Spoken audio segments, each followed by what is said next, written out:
Welcome to the Cyber AI Chronicles podcast presented by Digital Edge, where strategy meets security and trust empowers growth. My name is Stacey Jennifer, and I'm your host for today's episode.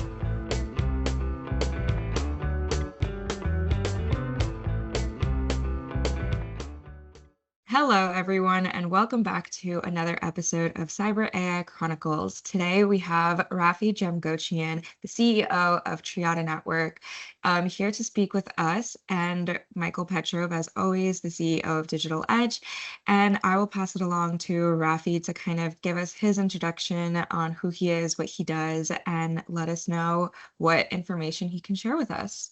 Thank you, Stacey. As Stacey said, my name is Rafi Jamgochian. I'm the CEO of Triada Networks, CISSP. I've been in the cybersecurity and IT services world for about 30 years, mostly helping investment companies protect themselves and keep compliant and so forth. So thank you for having me. What was interesting during recent times that you stumbled? I know that you are CISSP, so I'm sure that you're dealing with all geeky cybersecurity things. Share something fun with us. Yeah, I mean, geeky fun. Yeah, fun is an interesting term because we deal with a lot of investment companies. They have very specific regulatory requirements. Actually, not so specific, but they have regulatory requirements that are somewhat vague sometimes. But when we roll into the real world, their threats are sometimes different than what the regulators are specifically looking for. Example, regulators are looking for how are you dealing with your books and records? Do you have the right kinds of endpoint detection and response solutions? Do you have MFA in place? But they don't really talk about as much as their business processes around money. They do around record keeping, but not around how money is moved, for example. And so one of the big risks that we are seeing, it started out, we started seeing in our own clients, and then we see it a lot more now in the news and some prospects that walk in the door are threats associated with our old friend email. And it's not so much as a link or a virus that people are sending as they did back in the 80s, 90s, and 2000s. It's defrauding the person to take an action on themselves that they otherwise wouldn't, either by impersonating the CEO. Like every employee that starts up with a company now gets some fake CEO message saying, "Hey, glad you're here. I need you to do me a favor." And of course, everybody wants to help out the CEO, right? So that's kind of the initial interesting kind of aspect of it, that it's almost like clockwork. Somebody gets hired, they get phished. And then the second part is getting in the middle of some sort of money transaction. And those are the things that really become very dangerous. And that's where our stories begin, I guess. You share your stories and I'll share mine. Sounds good. Sounds good. Yeah, we this is a rewind back to 2020. So mid 2020, it's middle of the pandemic. Many companies have now left the offices and are working from home, so they don't have direct interaction with each other. And one interesting thing that happened at one of our customers was that someone reached out to their bank in order to get access to do a wire transfer. The bank said that, well, you need to use your token. At the time, they used a physical token that gave a series of numbers across the screen. I'm sure you have a pile of them someplace. So this bank would do that. I think I have it in my Yeah, in your bag of tricks. Exactly. These things. Yeah. Yes. So this is not that bank, but a similar bank had that same function, so that anything over a certain amount of money, you would have to require this PIN. Let's say the attacker in this case told the bank, well, I'm working from home. All of my tokens are in the office, and we can't go to the office because of COVID. And so the bank basically told them what they needed to do in order to break into the environment, which is essentially in this case was you have to fax us a form. So they gave them the form to download and fax. They and they faxed the form, and what they would do is they would return the call back to the number that they have on file once they receive the fax. Okay, so you think I'll get the form if I'm going to call the person back to get a approval to make sure that this is legitimate. But at that point, what they had done was call forward their phones to their cell phones, and they actually had done a SIM swap with their cell phone. And so calls made to that number for that mobile provider now was going back to the hacker. So the hacker was able to fax in their request, in this case, $750,000. The bank received it. They called back. They got the guy on the phone approved, and they started wiring the money. So the fortunate part was this was at 4 o'clock in the afternoon on a Friday. We got alerted by the customer about half an hour later. We contacted our contacts at the FBI and the Secret Service, and the FBI was able to contact the second. Usually, what they do is they move the money out to one bank and then they move it again overseas. This was still at the intermediary bank now on a Saturday. This is now the next day, and it was stopped there. And because it hadn't made the second hop, they were able to get the money returned. So extremely fortunate that they didn't lose this big chunk of money, but a number of interesting flaws in the process. The client did, as far as we knew, everything right, but in this case, a perpetrator got in the middle of the conversation because they were able to make these other changes, and their third party, in this case, the bank, had some inadequate procedures around that. So that's kind of my opening story. So ended up in a good news, but definitely a panic set in and into that customer for sure. Yeah, I actually had a question. So, working with all of these compliance laws and regulations and making sure that companies are, being safe and secure and whatnot, do you think that in some ways that potentially makes it easier for hackers since it's standardized and if they know what the law is or what a regulation is, they can figure out how to work around it? Yeah, that's a good question. I don't think so, just because the regulation doesn't say what you should do specifically. They They tell say, you they say what you should do, but not how. not how Not you should do it. specifics. Yes, that's correct. Yes. They tell you what you should do, but not how. And the how everyone does it.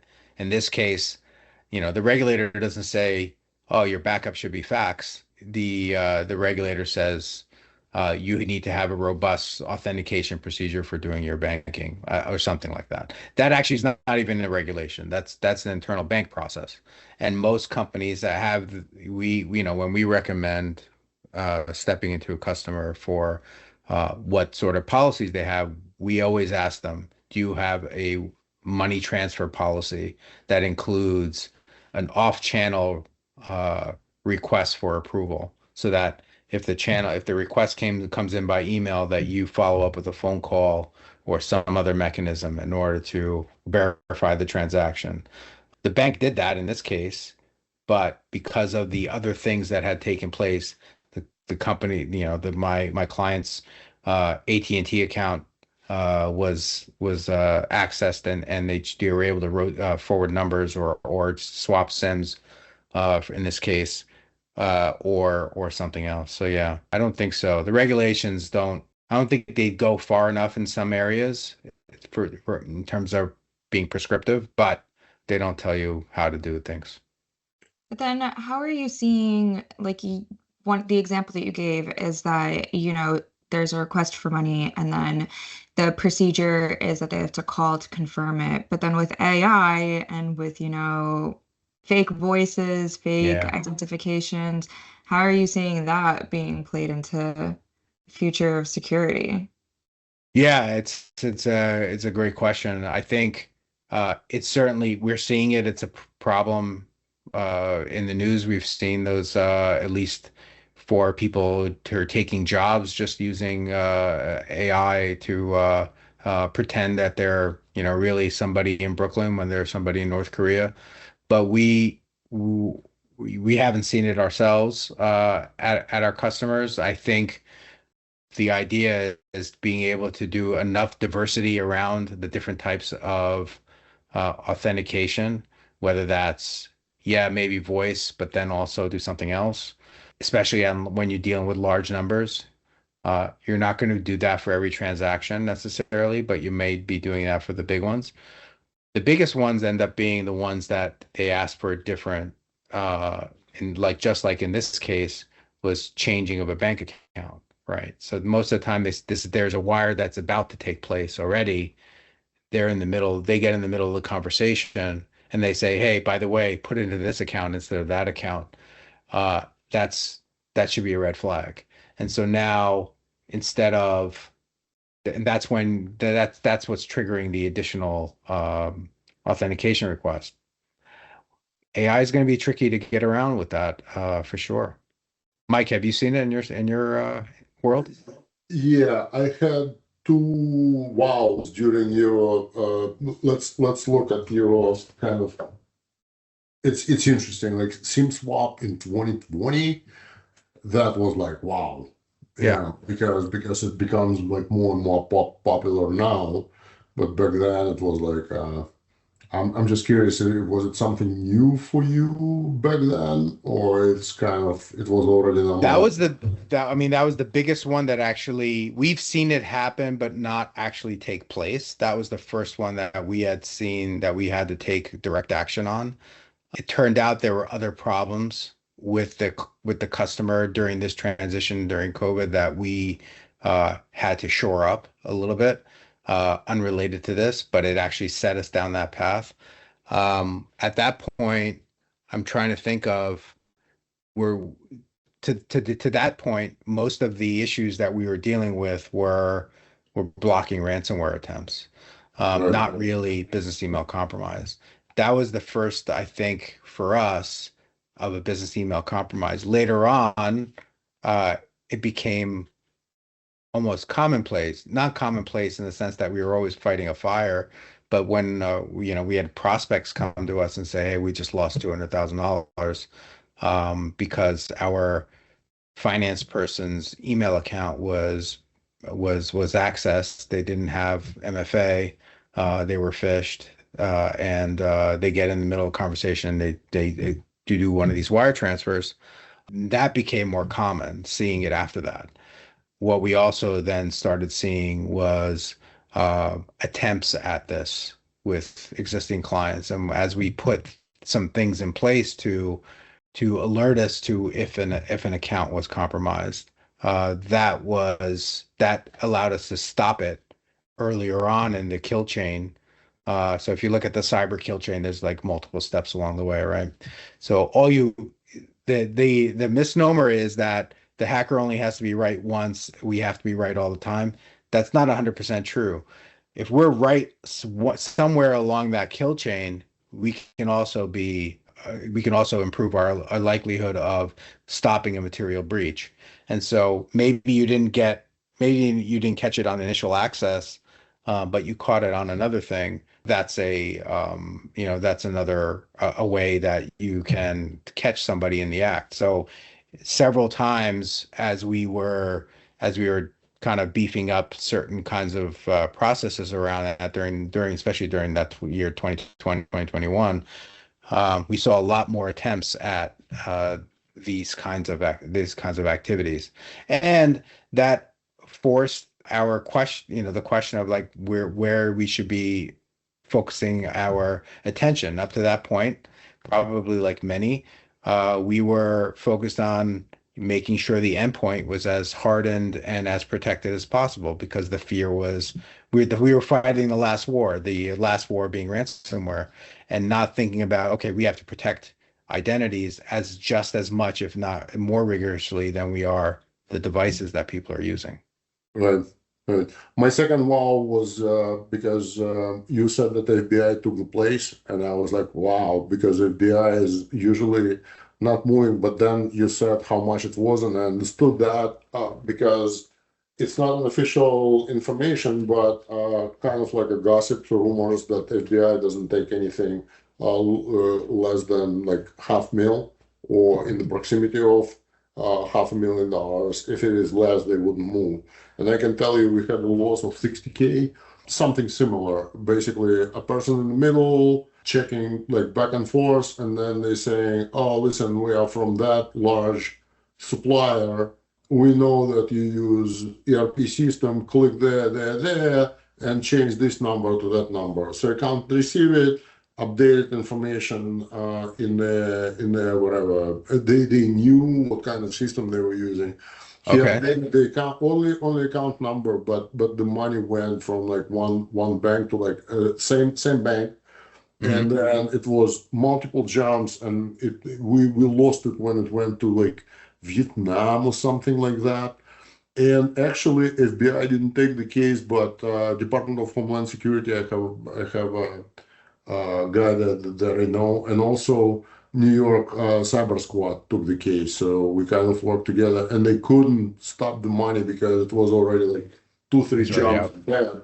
And but this is exactly remind me the situation. And those agencies, they would not confirm or deny this is how it works. But I Yeah. guess this anecdotal situation that we are describing kind of Yes. show the overall pattern of that. And I wanted to share another case that is like really kind of weird and similar. A lawyer, right, represents a person who's buying a house, and at some point the person calls and like, when is the closing? And the lawyer is like, not, things are not ready yet. And the buyer is like, I already paid the down payment. So we looked, it was basically like a clickbait. It was a hidden rule to forward all emails to like Gmail somewhere and block for any email communication between the Coming in. lawyer and the buyer, and then email from that would look similar to, it's like zero instead of O, one Yeah. of those tricks Doppelganger. saying, yeah. So the communication totally, and it was multiple back and forth from the buyer to this malicious lawyer, and it Yeah. was like convincing enough to transfer money. And again, today prices are like like a house of like $1 million, 20% is 200K, and we're Yeah. not talking about like a large company. We're not talking about like a large lawyer. You know what I'm saying? Yeah. So what I'm saying, very serious financial loss could happen just you know Yeah. uh, Even a simple transaction buying a house. yeah, Absolutely. Yeah. yeah. Yeah. I think trusts, and title companies are really, potentially a big risk point because of that. Most of them, a lot of them are using, even then they're using personal, Gmail accounts, free accounts, things like that, on top of not having it properly protected. It's, small title company can do millions of transactions, and you only need a couple to hit to cause a serious dent in a business. As you mentioned, identity is a misconfiguration. This is what I think will be like the biggest attention of Yep. cybersecurity like professionals, because identity becomes so weird today.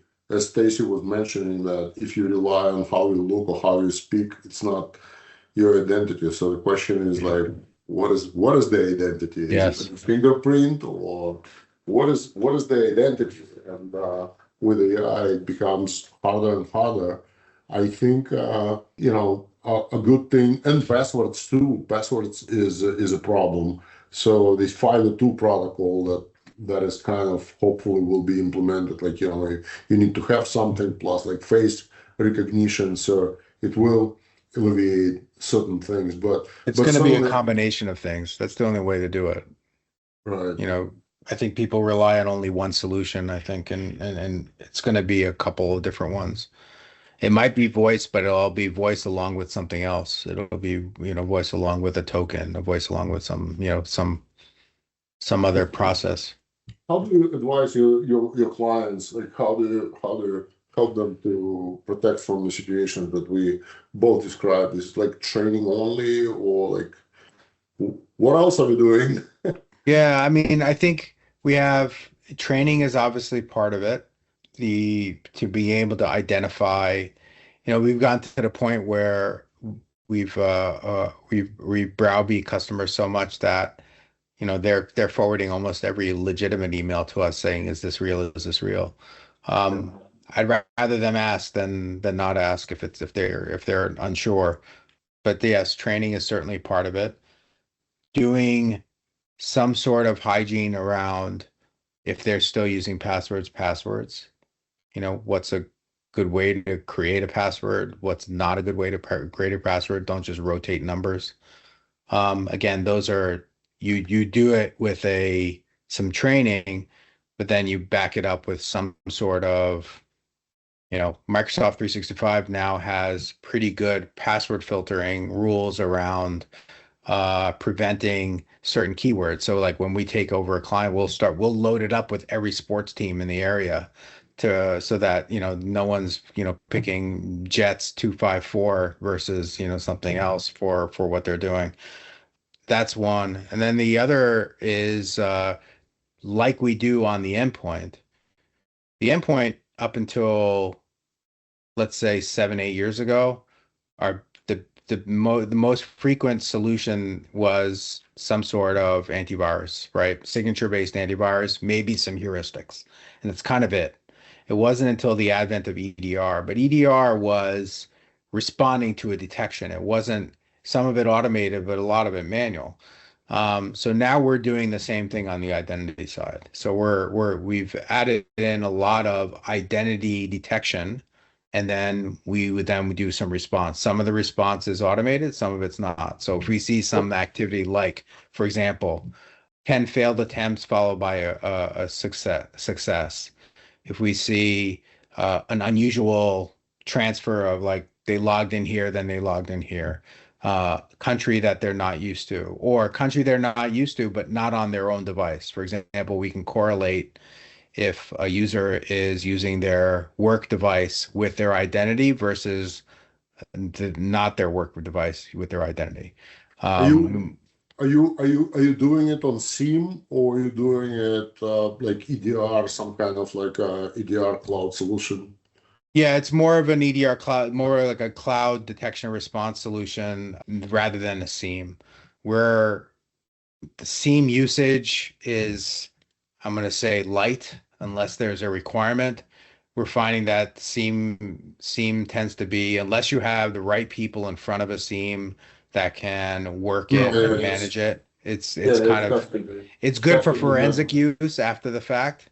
So we do collect all that data in order to use it in the pad, but we try to take the action a little bit further back. So we do But it usually in a cloud detection response. you have to be on endpoint to detect those things. What if someone Not connects? necessarily. You can actually hook into the APIs of the cloud service provider and pull that information down. So So you would integrate for like geolocation alerting. You would use something to integrate with yeah, so the device 365 information, yeah. 365 recording, and you use VDR for okay. No, Yeah, so with 365, you could do it with Intune. If you have Intune, you have the information about the device and the end user. Or in our case, we also have a remote management.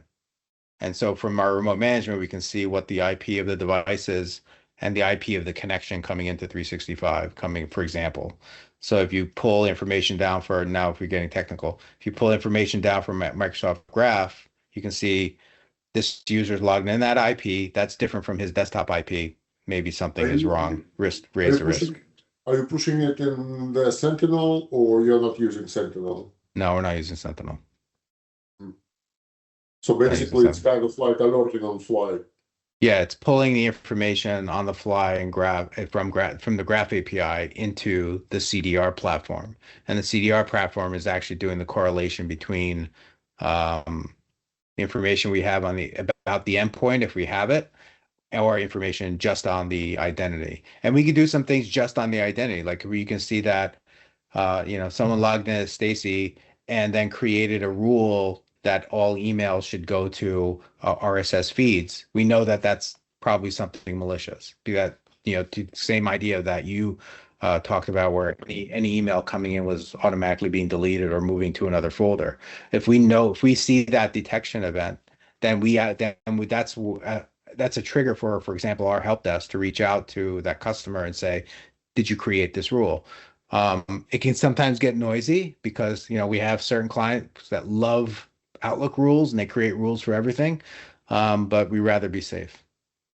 It's interesting because we do kind of the same thing, but we do it on SIEM. Okay. Just because sometimes we don't have those endpoints, so we're mostly like backend guys and kind of like a cloud guys, meaning running payloads on the cloud. We do manage endpoints from time to time, but we're mostly like, so we are not looking at the whole thing as a kind of like Right. EDR centric.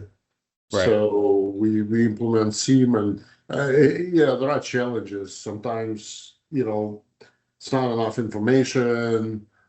You have to go to actual source of the alerting to Right. understand what it is. But Right. yeah, that's why I was curious if you kind of like a SIEM centric. I No, don't because know. we don't have the team built out for doing seam centric activity. We work with a third party security operations center for some of our detection, Mhm. and we are shunting that into a seam there.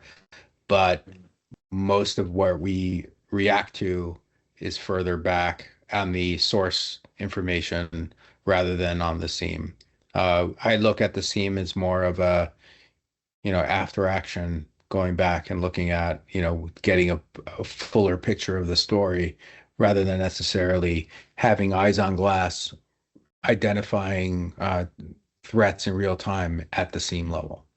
Um, How do you get alerts? I understand that you generate them somehow, but yeah, what is your actually how do you manage that? Because I can share in our kind of like a situation. We get everyone seem use their licensed threat, whatever intelligence, threat whatever field, they yeah, use. They use ML, they use like bunch of stuff. So yeah, when they're alerting, we do investigation right there. But this alert goes to our dashboard. So I have guys sitting staring at the dashboard. Something red comes up, boom, log in, right, investigate.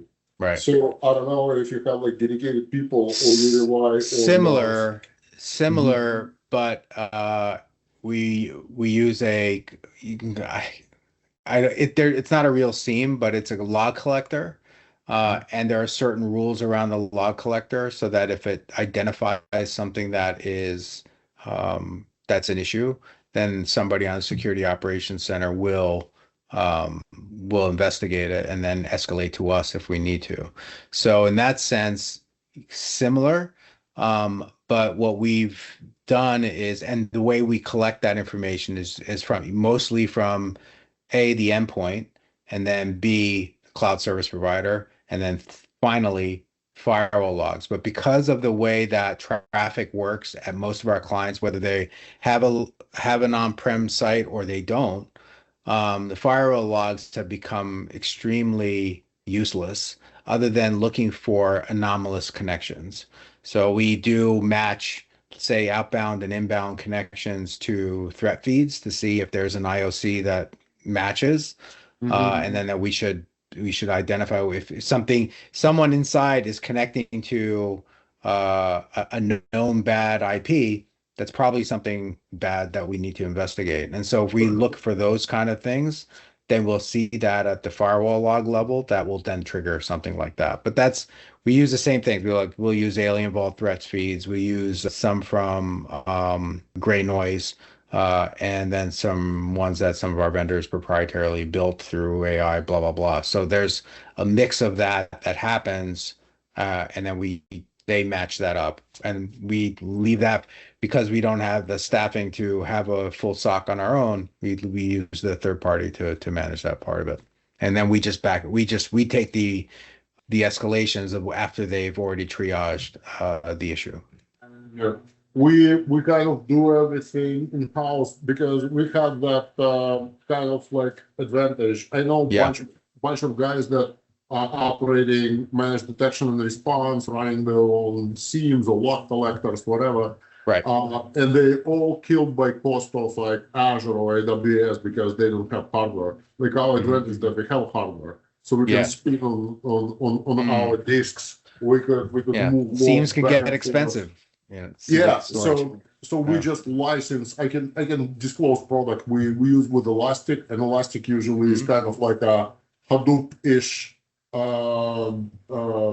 storage, and we were using it for log, and then we went with them for SIEM version, and we kind of liking it. So yeah, they're bringing the intelligence basically in real time. I mean, it's pricey, but at least we are running on our hardware, and that is virtually free for us. Because if you run those logs, and I know I spoke to one of the MDR operators. So what they say, they get the intelligence, right? And then they dump logs somewhere to like Glacier. And if you have to like go back and review things, they just say that they can't, or it costs them and time. So having hardware is kind of like our. Sometimes I look at us and like, are we like that old that we have like physical servers? But at the same time, it's there's an advantage for it. Good advantage, yes. Yeah. So the solution that we actually have in the middle of it is one called Lima Charlie.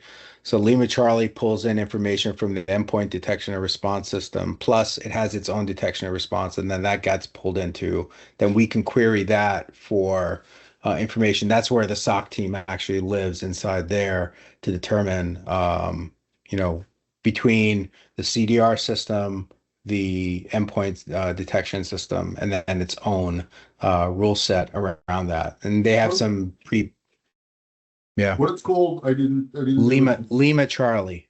Wow. Yeah. It was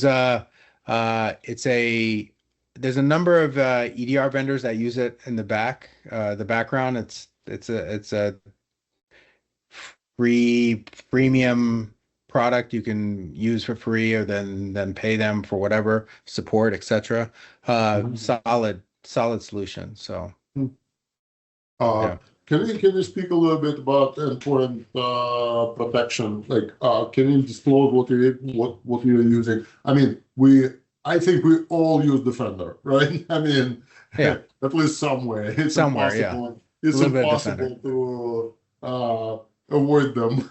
You could try. You could turn it off if you want. I understand that, but then people say, "Oh, can you make sure that people are not emailing our documents out?" And it has to work together with Intune to block these things. So you're ending up. We have clients that use like different products, but force them with Intune, but slowly they like gotta figure out how to work on like Purview and things like that. You have to like figure out how these two things will live together. So can you disclose what else you're using? For EDR, we have two that we actually are using right now. We have, depending on the customer, we have two different ones. We will probably consolidate to one of them. One is used to be from InfoSight. It's now part of Datto, called just Datto EDR. It's very simple.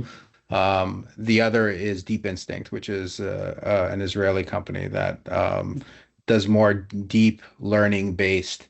They're more of a prevention based EDR as opposed to like a traditional EDR, which sometimes lets things run before they start doing anything. The Deep Instinct fires off a lot easier. So more than likely, we're going to move more and more of our systems to Deep Instinct. But that's one. The other is that we also implement an allow listing solution as well, so that only known accepted products are run, and that certain products such as Office can only do certain functions, like you can't launch PowerShell from Office documents, that kind of thing. So we use Threat Locker for that. We certainly Defender. We have lots of Sophos, and XDR. yeah, and we have like all Zoo, because we kind of not coming to our clients and say that this is kind of like a standard package that you have to Yeah. deploy. And they are relatively complex and large, and they have their own ideas, Yeah. so like follow them. So we have everything like CrowdStrikes, and we touched multiple things, but I wanted to mention to you a very interesting situation. So basically, we support a company, and they do like heavy development, and they deploy their systems to like multiple clients.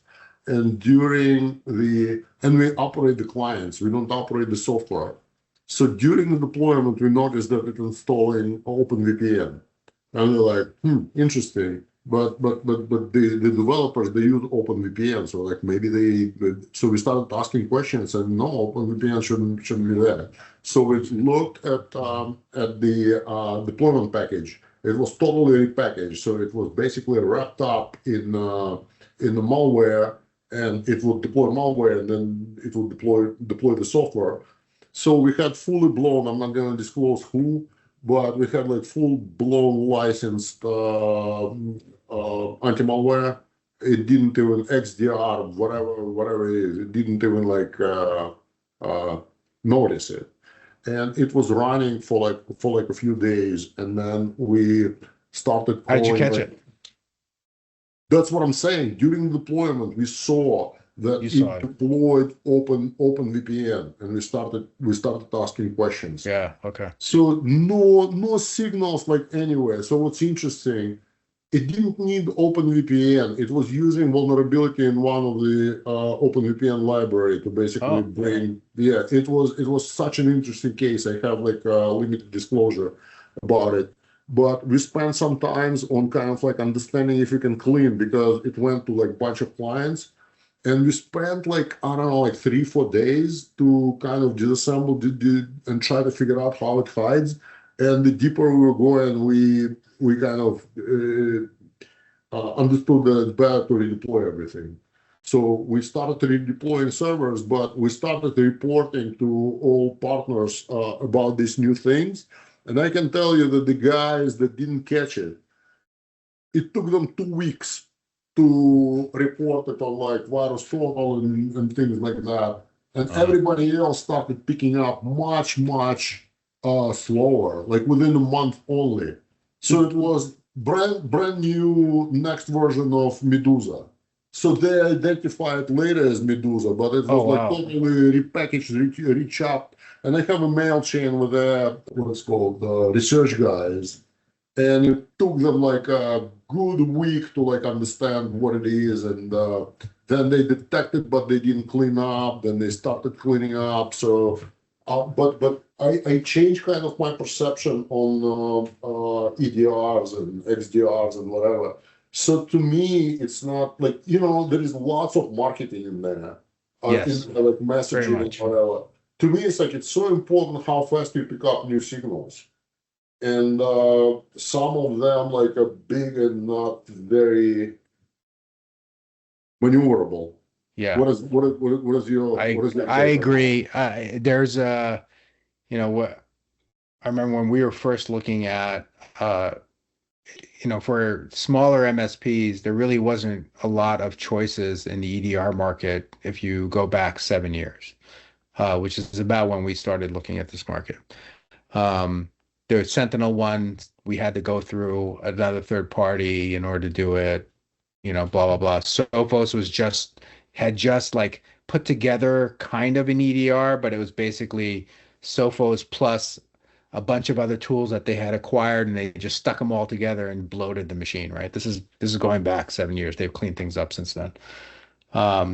We ended up working with CrowdStrike for a while, but again, I had to go through another party in order to even purchase it to use. And at the time, there was so much noise around, especially marketing with Cylance and and then Cylance was the big one at the time, and Carbon Black. They pump so much money into their marketing, these EDR vendors. Um, this is and right at this point, they're almost all very similar. There's not a lot of difference between any of them. So I think we should start a movement in the technology.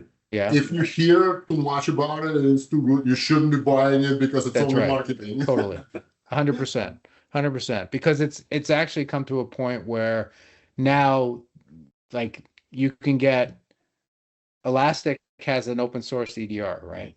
You can actually install Elastic's EDR, set up your own That's environment, what we use too. right? And get the same telemetry, put in your own scripts, your own responses, and you are, if not 90% there, you're pretty close to it.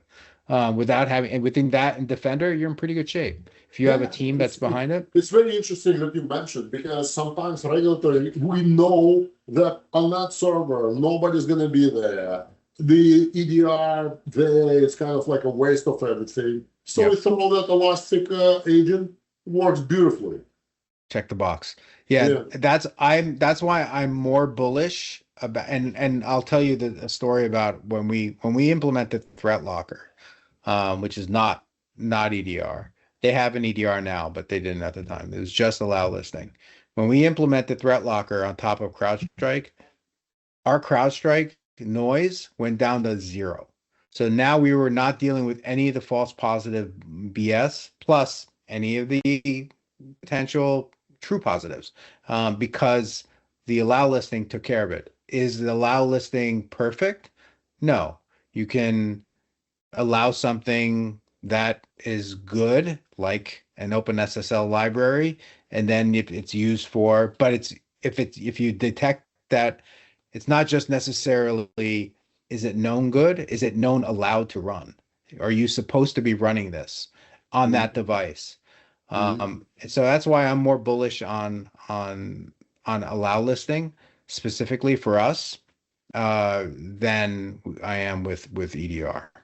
So we install like cloud automation, observation, orchestration, compliance system. We install it for a client, and I think year and a half later, they're like, okay, scrap this, let's install this. I'm not going to disclose the names. We're like, why? It's the best on the market. We're like, come on, it's the same thing. Like, no, we have to go. Everybody is there, you know. So we deployed raw product. Doesn't bring any like value, extra value, different colors, different dashboards, different type of noise. But that's right. So yeah, I mean, if someone who is like in technology, you can chase, you can chase those shiny pennies all you want. Yeah. So the message, if someone would be listening to me and Rafi, you know, in the business community who like look to business decisions and budgets, I would seriously warn you against these new shiny things, because in today's market, everybody is head to head. If one goes a little bit more technologically, they will go a little bit further, a little bit, but they would pump so much money. They are so much ahead, not technologically, but marketing wise. Yes. And more than likely in 6 months, the company you were already with will have that and more. Exactly. And in another 6 months, another guy will pump more money in marketing, and it will be new shiny thing to catch. So Yeah. yes, this is. I've fallen for that trick before. I know that for myself. We're trying not to, but our clients are Yes, saying you have to fall. that's right. That's right. Anyway, I think that could be a good thing about this Yeah, podcast. absolutely. Listen, very interesting conversation, and listen, Same. I enjoyed it so much, and I can tell you as a professional, it's most interesting conversation because we kind of reviewed and shared thoughts about different products and Yep, techniques. of I think this course. is what our clients are looking for. Let's Yeah, get together again. of course. Thanks, Michael. Thank you. Yeah, thank you, Rafi, so much. We're not here to add to the noise. We're here to help you lead with clarity, security, and confidence. Thank you for listening, and subscribe to catch up on all of our future episodes.